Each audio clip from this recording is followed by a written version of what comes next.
Evidence-based management (EBMGT) is an emerging movement to explicitly use the current, best evidence in management and decision-making. Its roots are in empiricism as seen in evidence-based practice, aiming to apply scientific method to evaluating practice. Evidence-based management entails managerial decisions and organizational practices informed by the best available evidence. As with other evidence-based practice, this is based on the three principles of 1. Published peer-reviewed, often in management or social science journals, research evidence that bears on whether and why a particular management practice works.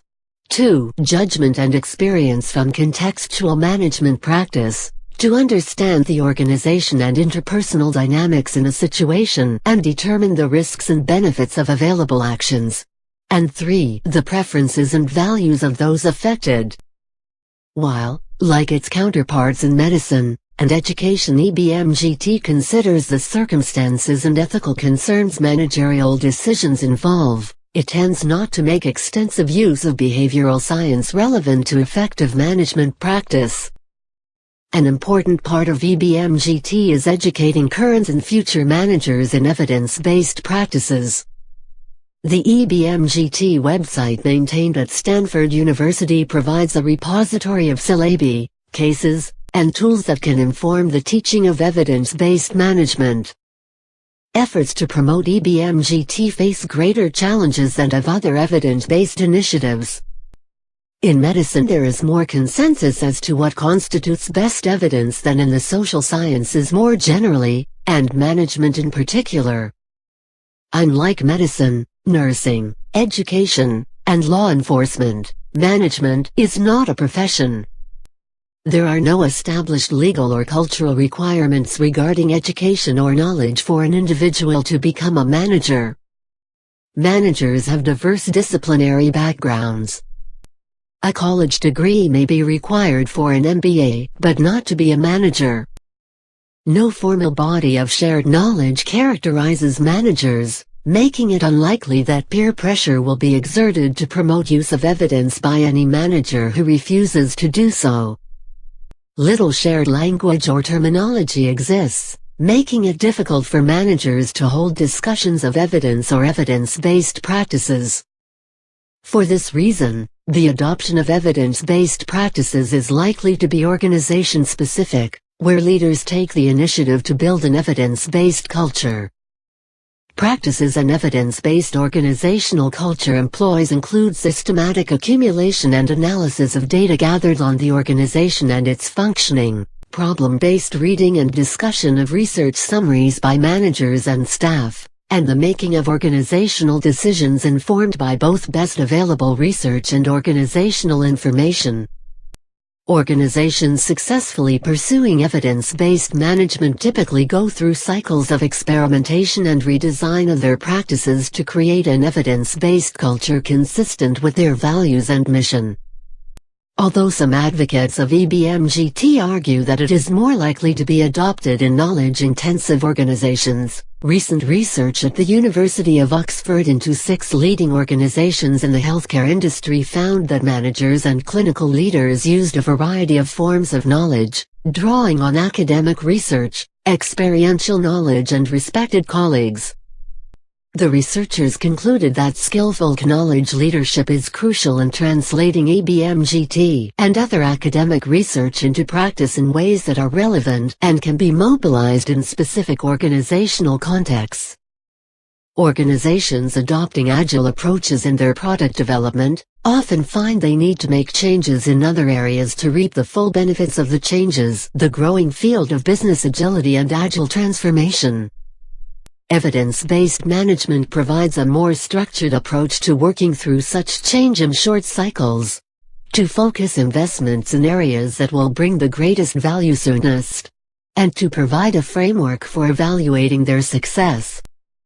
The concept of evidence-based policy and practice within international development is similarly being emphasized regarding the management of development projects and activities.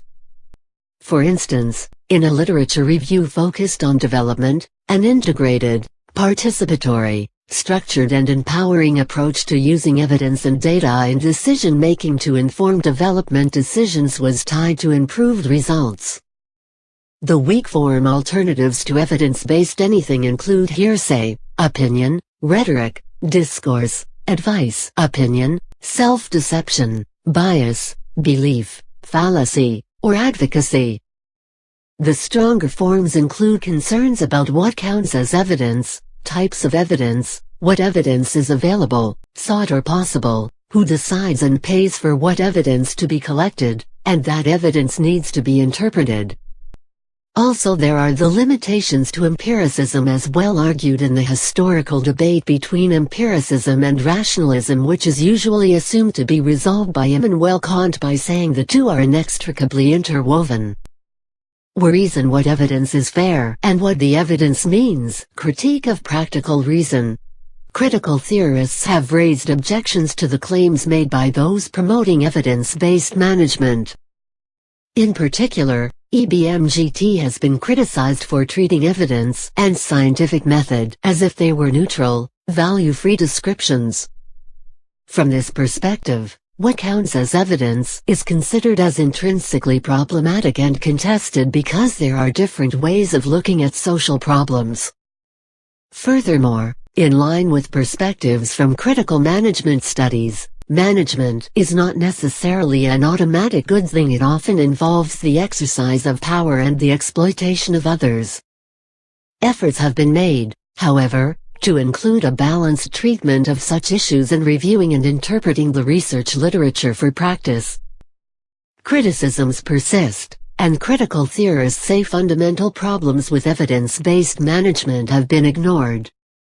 One potential alternative to the evidence-based approach is use of dialectic, argument, or public debate. Argument is not to be confused with advocacy or quarreling. Aristotle, in works like Rhetoric, reasons that the way to test knowledge claims was to set up an inquiry method where a skeptical audience was encouraged to question evidence and its assumptions. To win an argument, convincing evidence is required. Calls for argumentative inquiry, or the argumentative turn, may be fairer, safer and more creative than calls for evidence-based approaches. Some of the publications in this area are Evidence-Based Management, Harvard Business Review, and Hard Facts, Dangerous Half-Truths and Total Nonsense, Profiting from Evidence-Based Management.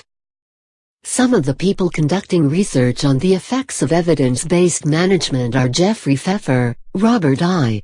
Sutton, and Tracy Allison Altman. Pfeffer and Sutton also have a website dedicated to EBMGT. Evidence-based management is also being applied in specific industries and professions, including software development. Other areas are crime prevention, Sherman et al. 2002, public management, and manufacturing.